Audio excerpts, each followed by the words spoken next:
के भयो रे? स्विमिङ पुल के गर्नु चाहियो? खेल्न। तिमी स्कुल त जाँदैनौ? नगर न, हैन यहाँ फोन गर्दैछु म। टिकटक बनाएको कि हैन हाय टिकटक बनाएको। कुन मम्मी चाहियो तिमीलाई? मम्मी जेठीके माइली माइली मम्मी चाहियो? खै अनुहार हेरौँ माइली मम्मी चाहिनेको। अनि मम्मीसँग त बोल्दैनौ त। टिकटक बनाएको हेर्दा के का टिकटक बनाउनु हौ? म त टिकटक बनाउँदिन। कुन मम्मी चाहियो अरे? ठुलो मम्मी चाहियो? ठुलो मम्मी नै चाहिएको कि ठुलो मम्मी ल्याएको खेल्ने कुरा चाहिएको? खेल्ने कुरा चाहिँ चाहिएको?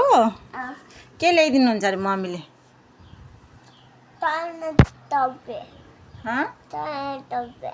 मजाले बोल न, के ल्याइदिनुहुन्छ अरे? बोल्दिनँ म त। के ल्याइदिनुहुन्छ अरे?